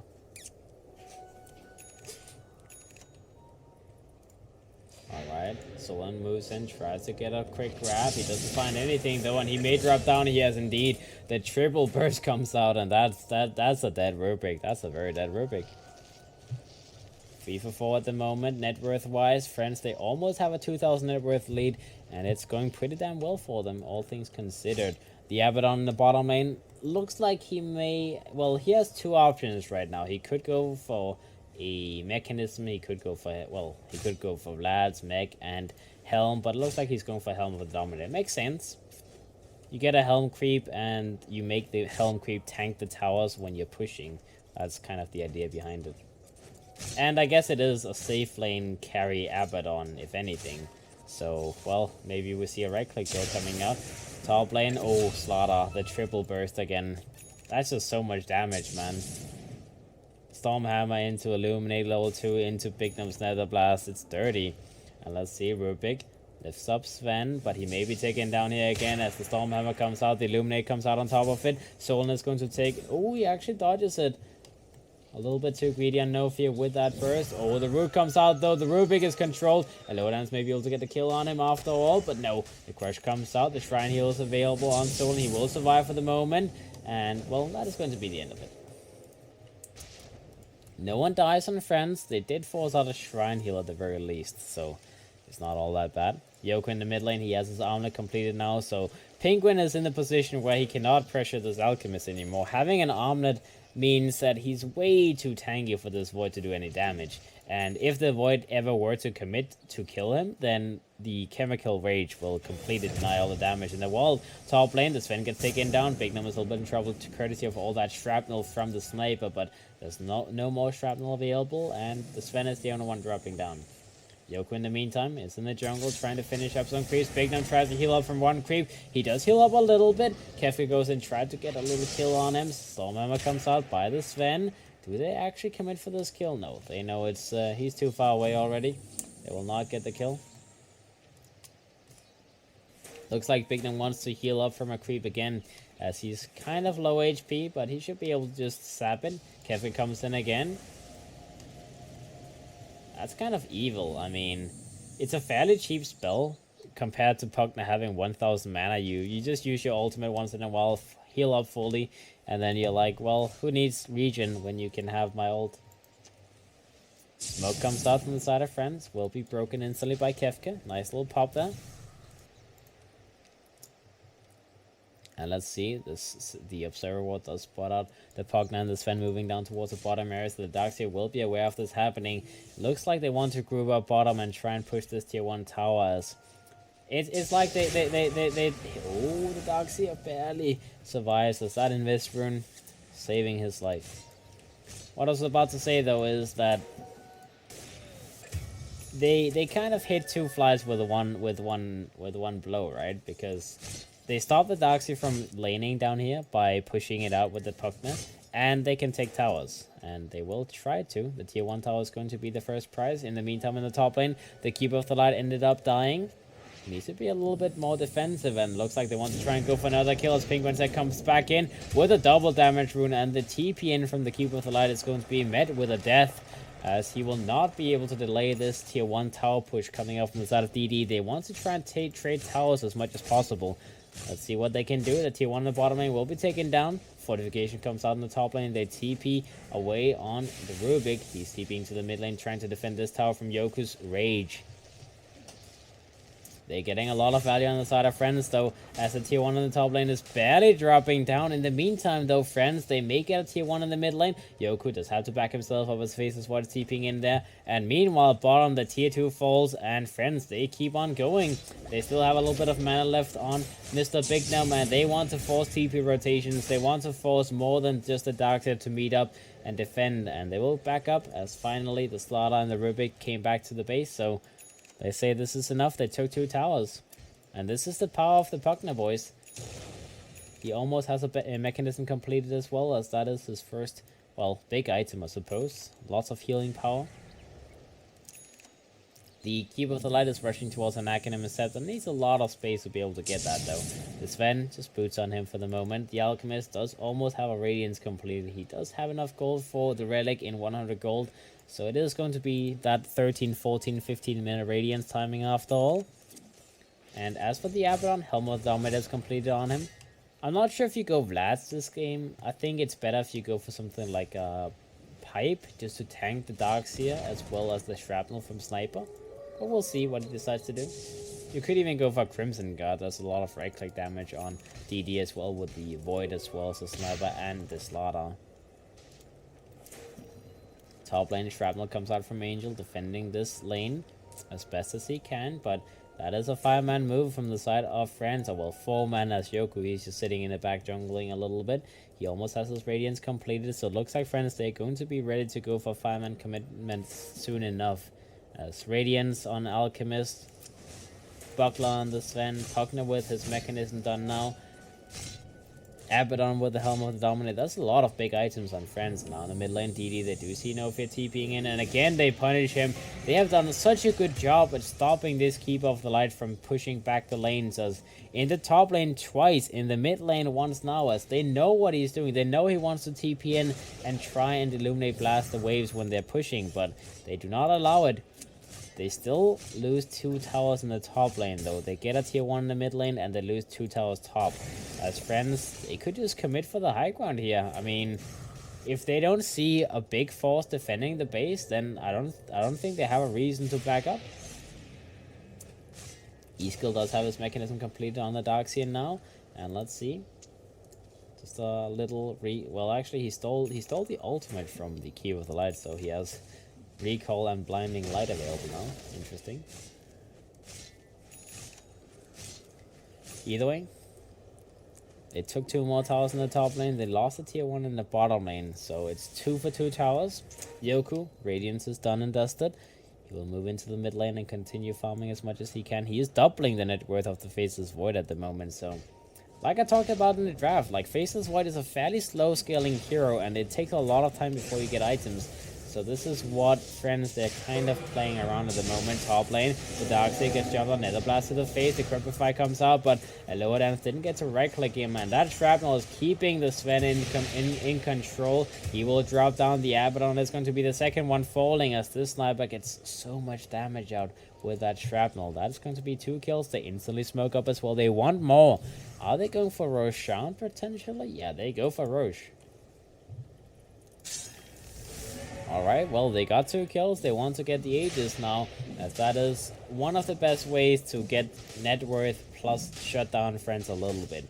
As if they have an Aegis on the sniper, they can feel a little bit more greedy. He does have his Dragonlance completed, and he's working very, very quickly towards his Maelstrom. Faces Void, Helm of the Dominator on him, and a Yasha now completed, so he's just going for the old school Manta style build. This Ladon still working his way towards his Blink, but it's only 700 gold away now. And the Darkseid does have a Blink completed in 200 gold on top of his mech, so that will be up soon. They need that double Blink though, like they need the vacuum wall into crush combo to come out to win fights. More than just, you know, at the moment they rely on the shrapnel, but if they have vac wall combos, they don't have to rely on the sniper as much, and they can get away with just using one shrapnel in the team fights, so he doesn't have to waste all 3 charges whenever they take a fight. The Abaddon now picked up drums in the top lane. He's working towards the Sanjin Yasha, so this is indeed going to be a right-click Abaddon build. I guess there's nothing wrong with that. Just a lot of movement speed, a lot of aura effects, and it's okay. I mean, he can definitely right-click pretty well. If he gets Sanjin Yasha plus like a Basho or Mjolnir, then he can definitely right-click against the sniper, especially with his borrowed time. The Alchemist does have his trial boost completed now. He's working towards his Manta style. And we talked about this, you know, the 20 to 25 minute mark is where you're looking at this Alchemist with desperate eyes. As if he doesn't get killed, he will have Manta plus Arcane Core before 25 minutes, most likely. And once that is done, well, you just go high ground. You just go and push. He is still more or less doubling the net worth of the Faceless Void. This time around, though, the Faceless Void, Darkseid, and the Sniper have started outscaling the Pugna and the Abaddon. So it is a 4 protect 1 kind of lineup now on the side of friends. It is only the Alchemist who has an abysmal amount of net worth, whereas the others, they're slowly getting outscaled. The Pugna is looking for an Aether Lens next. Good item to pick up. Extra range on your Nether Blast when you want to push high ground. You don't want to move too close to the towers. And also extra range on your life drain, obviously. He most likely will go for an Axe next. Aether Lens into Axe is like the common build on Pugna. So, yeah. The ward gets put down. Bignum knows he's a little bit in trouble. Penguinsec is in position. He does have his Time Walk available. He has to use Chronosphere if he wants this kill, though. They stun him up. They control him. Afterlife is going to be the first one he sees, though. Shrapnel comes out. They may be able to pop this borrowed time very quickly as the borrowed time comes out. Afterlife is still going to be alive. He tries to escape, but they will find him. They will kill him, and they don't have to use anything big for this kill. No Chronosphere, no nothing. They just run him down and kill him. He's the only one who ended up losing his life, though. They could have lost the Pugna on top of the Abaddon. I don't know. I mean, the Pugna is worth a little bit more, so trading the Abaddon for the Pugna is definitely worth it. And in the meantime, well, you know, they kill people here and there on the side of DD, but the Alchemist is free farming in the meantime, so I don't know. It's a scary thing. Mud Golems, nice, extra gold. Alchemist is one of the few heroes that loves having Mud Golems. Like, that is the best thing in the world. Just 6 creeps that gives you that plus 36 gold every single creep kill. That's amazing.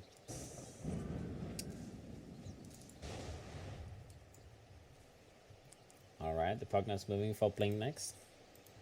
I expected the Axe Rush, but I guess positioning is also good. You can like, if you walk up, Nether Blast and then blink away, you can get a lot of easy damage on the towers without actually committing that hard to the push. Like, you very quickly get away. Plus with Aether Lens you have increased blink range, so you get that as well. The blink is done on Kefka now. He's working towards a Midas next, as they know this is a game where they just have to weather the storm and then they have to skill into late game. That's what they have to do to win this on the side of DD. They have the pipe done on the Darkseer now. They have the mechanism as well. He didn't quite go for a blink second item, but he will go for the blink next. He did wait for the blink on Slaughter anyways. You need both blinks to be able to be useful, so he felt like getting the pipe was better. Top lane, the sniper ends up getting jumped and killed by the Keeper of the Light. A little bit unfortunate. He does have his Maelstrom done now. And what else? Faceless Void, Yasha, Helm. I believe that's a full Mantis Star flying out. No, that's a Diffusal Blade. Okay, so he went for the Diffusal before finishing the Mantis Star. It's not that bad. Diffusal is good against Alchemist. Draining his mana is one of the... Well, not a good way to necessarily kill him, but just being able to do a lot of damage to him is nice. The Rubik is trying to finish a 4-star from first item. No blink, just a 4-star. Oh, Big Num. He's spotted. The Decrepify is not useful on him anymore because of the Diffusal Blade, so he may drop down here. The Chronosphere comes out. The Faceless Void wants a kill, but he gets killed by the Illuminate from Novi. He gets a double kill on the start as well as the Void, as they did get the Pugna kill, but at what cost? As Yoku is running them down, he's stoning away the Sniper as well as the Darkseer. They will grab the Rubik as well, as they're not able to help, and Nofi is the one grabbing all of the kills. 4-staff is done on Nofia. He is halfway towards his Acronym Scepters. I mean, you know, suddenly you get 3 kills on a Keeper of the Light. That's a lot of gold in your bag. As Sven is very close to being able to finish a blink. The Keeper of the Light halfway towards that Acronym Scepter. The Pugna very close to his blink as well. And they're going high ground now. Faces what uses Chronosphere in the last fight. Oh, nice vacuum wall into a crush. But is it going to be good enough? The bar time comes out from Afterlife. He makes sure that, you know, he can just walk away quickly. And that is going to be the end of it. Big Dom gets TP'd in by the Keeper of the Light. They want to use this Pugna to push. They want to abuse the downtime of the Chrono as much as possible. And we'll see what they can do. Alright, Nofia takes an Assassinate to the face. Gets healed up by Afterlife though. Do they want to go high ground though? This is a little bit greedy. But maybe they feel confident. Oh, the Keeper of the Light gets spotted. He takes a lot of damage. The Mechanism comes out. He's going to be alive for the moment. Vacuum comes out from the Darkseer, stopping the life drain from Big Gnome. Assassinate gets the kill on the Keeper of the Light. That's the first one dropping down. TP out from Half-Life. Does he get it off? He gets flunked on and crushed by Kefka. That's 3 dead on the side of Friends as the lost the Pugna, they lost the Coddle as well as the Abaddon. A little bit too greedy to go high ground there, indeed. They didn't lose the Alchemist though. He's still farming, still having a good time. I don't know. It felt a little bit too greedy. I mean, sure, they could pressure the mid tower a little bit while their faces what was dead, but once everyone is alive on DD, they should just back up. There's no way that you commit for a high ground push before having your core items completed. The core items being the Keeper of the Light's axe. He needs 2,000 more gold for that. The Sven is working towards an armlet, so he wants to start becoming a right clicker. A little bit surprising, but I suppose it's not all that bad. I mean, Abaddon is not a great right clicker, so if the Sven can scale into that, that's okay. The Pugna, he's died a couple of times the last few fights, so his net worth is not looking that great, but he still has his most important items, Aetherlens and the Mechanism. He's working towards the Lotus Orb next. Yoku on the Alchemist. Mantis Star is down on him. Diffusal Blade comes out by Penguin Sec, but you can Manta dodge one of those charges, and, well, you don't want to waste those charges too much. Yes. The second you have 0 charges, you need to upgrade it, and Penguin Sec is not getting that much gold. Blink is now done by the Sven, so he did decide that the armlet was maybe just a stupid idea. The Alchemist, Mantis Star, Octarine Core, 23 minutes into the game. The Shiva Guard is the only item that he needs before his build is completed and he's ready to go high ground. In the meantime, top lane, the Alchemist gets sent in. They want to get a jump. They want to get this faces. What can they kill him?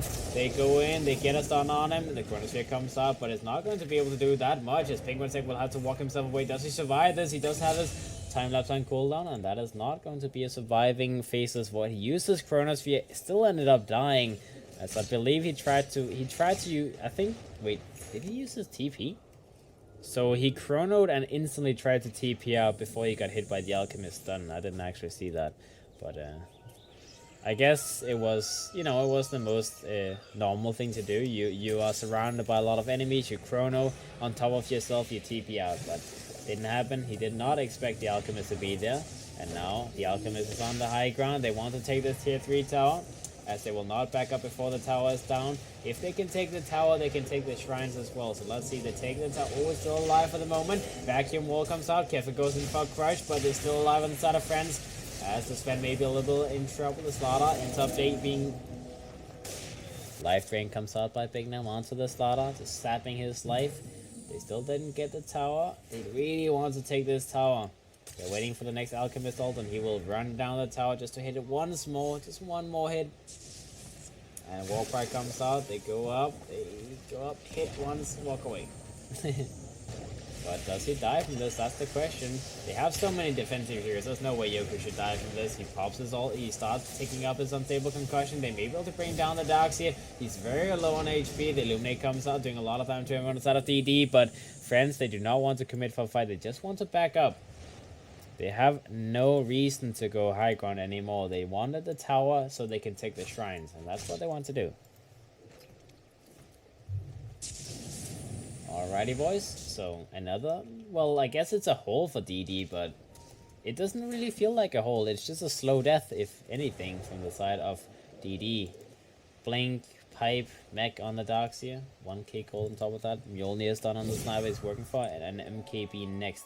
So he doesn't have to deal with that Radiance mischance anymore. And it's just a good damage item. You know, as a sniper, if anything, it's more about just being able to burn through the HP of the Alchemist. So you need damage. You just need to hardcore commit for a glass cannon build. Shrapnel comes out by the sniper. They know the Roshan is the next likely thing that Friends is doing. Afterlife is going to tank the first hit though. He does have his borrow strike and borrow time available still. A lower dance takes a little bit of damage. Yoku in the meantime is still finishing the Roshan. 2000 HP to go. Illuminate Blast comes out. Penguin does have a Chronosphere available. Does he go in and go for the Chrono? He could try and take this. Oh, but the time that comes out, he goes in. Roshan will be taking down. They stun the faces white. They stun him again. Can they pick up the Aegis? They pick it up on the Darkseer actually. He still manages to snatch it. So Yoku doesn't get the Aegis.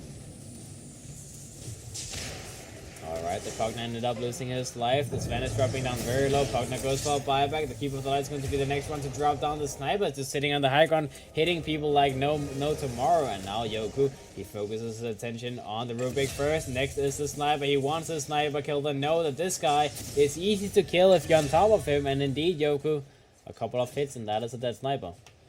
They brought back the Pugna as well. Yoku has enough gold to finish up the Shiva's God momentarily, so he could buy it, and that is the 6-slotted Alchemist we all know and hate.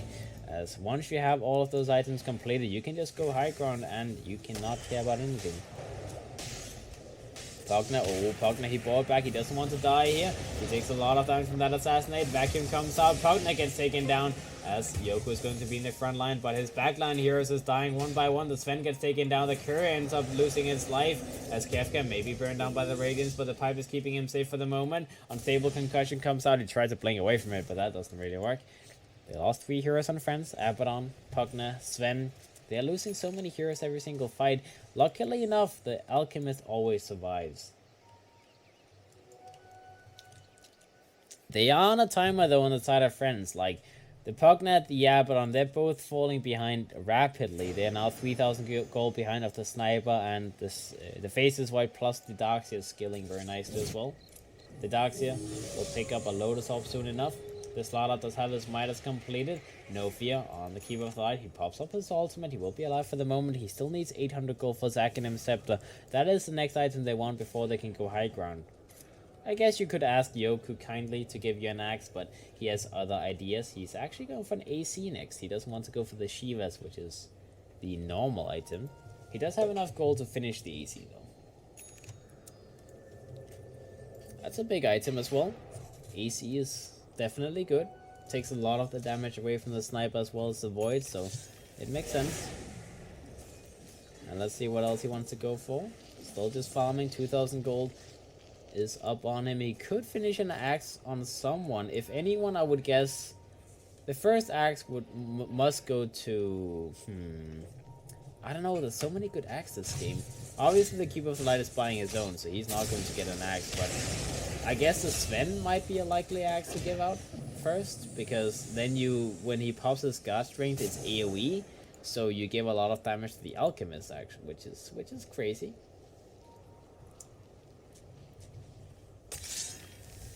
Alright, Yoku's moving up towards the top lane. They want to go in. They want to go high ground. The creeps have still not entered the building, but the backdoor protection is not ticking in just yet. The range drags will be fortified. Let's see, can he bring down the range drag? Yoku, a couple more hits, and that is going to be one Rax. Meta Rax is going to the next one he goes for. Looks like DD is not able to defend this. Without the sniper for 50 seconds, there's no way they can defend anything. Penguinsec does have his Chronosphere available. He will be worked on by those Alchemist Illusions. Stormhammer comes out as well. Big Gnome pops his Nether Blast. They want to take down the tower if they can before the sniper is back alive. Vacuum Wall comes out. He's still on the dark here, but Yoku is taking no damage at all. Chronosphere comes out by the faces one in the meantime. Unstable Concussion is being ticked up. The Sven is still alive, and the Darkseer gets hit by the Unstable Concussion. He's being bashed up by Yoku. Yoku gets a kill on the Darkseer in the backlines. Everyone is still alive on the side of friends. Penguinsec is very low on HP. He has to back up and use the Shrine Heal as Yoku's Radiance Burn is too much damage. In the meantime, Starlight goes in, gets a nice crush off, but he's alone, he's isolated. The Unstable Concussion comes out, and he will be taken down as well. As that is another one. Kefka goes for a buyback on the Slaughter. He needs to come back into the mid lane to defend this. The Sniper is back alive. He's doing so much damage to this Alchemist. Can the Alchemist be killed? Ultimate still working its magic. The Diffuser Blade comes out. He's still not dropping though. Yoku is just not taking enough damage. And the face is void. Takes an Unstable Concussion to the face. But he will be taking down that life drain. So much damage. Angel gets a double kill on the sniper. Yoko's ultimate finally ended. They need to back up at least for the next 10 seconds. Just to wait a little bit. Alright, let's see. Ultimate is available again by Yoku. He wants to go high ground again. There's no buyback available on the Faceless Void. It looked like there was a buyback available a second ago. Okay, he does have buyback now. He could use it, but it looks like it's fine with just giving up another set of racks. As that is the second set of racks dropping down to the side of friends. Painful Vacuum Wall comes, well, just Vacuum into Crush comes out. Yoku, he still wants to go for the racks. He can take them. He might lose his life here though. Yoku is going to be worked on the sniper, doing so much damage to him. He will be forced out. He will be healed up by Afterlife. Another Apothic Shield is available. Doesn't keep him alive. Barely keeps him alive. And Yoku will get out alive. Oh, he pops his ultimate again. It's off cooldown. Kefka tried to chase him for that final kill, but he does not get it, and now Kefka may be the one losing his life. He's being run down by Yoku. Sniper in the meantime gets controlled. Mana Leak came out. Angel is isolated. Afterlife tries to work him down, and he gets the kill with the help of a lower than Stormhammer. In the meantime, Yoku is fighting up these heroes. He gets the last hit onto Kefka. He still gets the kill, and he's healing up slow. The Diffuser Blade may be enough to kill Alchemist. Alchemist finally dies, as that is the first time they've killed in this game. And Yoku buys back. The Faceless Void buys back as well, but the Chronosphere is uncool, and Yoku has been brought back in by the Keeper of the Light, and he's back in action. The first time was difficult to kill. The second time, I mean, what can you even do against him at this point? That is going to be the last set of racks dropping down from the side of DD. No Sniper, no Slaughter, no Rubik, no Chronosphere. They cannot do anything to defend this. Loadan flings forward, stuns up. Penguinsec pushes him away with the Mana Leak and the Illuminate Blast. Well, the Blinding Light, that is, from the Keeper of the Light. And now it's going to be the Mega. Friends, they have Mega Creeps. They want to end the game now. Looks like there's not really much stopping them, as they can push very quickly. So yeah, that's the end, guys. Sniper's back up in 10 seconds. They may have like a second or two where they can try and defend. Looks like Yoku will back himself up. He uses buyback for this, so they don't want to lose Yoku and then potentially be in a situation where DD can just walk down the mid lane and end the game. So they will walk back, they will go Roche. It's back up in, well, anything between 1 and 5 minutes. So the game has not yet ended just yet, but it's very close to that. Afterlife, he will drop his items. I'm not sure why, but he will. He's just picking up small items. Eelsept is completed on him. He's working on a Mjolnir next. Axe on the Keeper of the Light. The Sven does have a Crimson Guard Blink, and Travel is completed. He's being sent back in by the Keeper of the Light. The Pugna. Still no Lotus Orb, surprisingly enough. He's been the one dying every single fight, so I guess items is not something he has a lot of. And let's see, it looks like they may be able to get a jump on the Darks here. Unstable Concussion gets sent back. He tries to Manta dodge it. Doesn't actually happen though. Do we have any Axe online? Nah. Yoku is just sitting on a casual, like, almost 8,000 gold. He just purchased something. What did he buy? He bought something. Oh, he bought a moonshot. That's it. And let's see, Yoku runs down the Rubik. Unstable concussion comes out. Vacuum wall comes out defensively from E-skill, but it doesn't really do that much. I mean, a defensive vacuum wall is not going to keep your base alive. You need to use it as a combo with the slot on, not to save the slot on.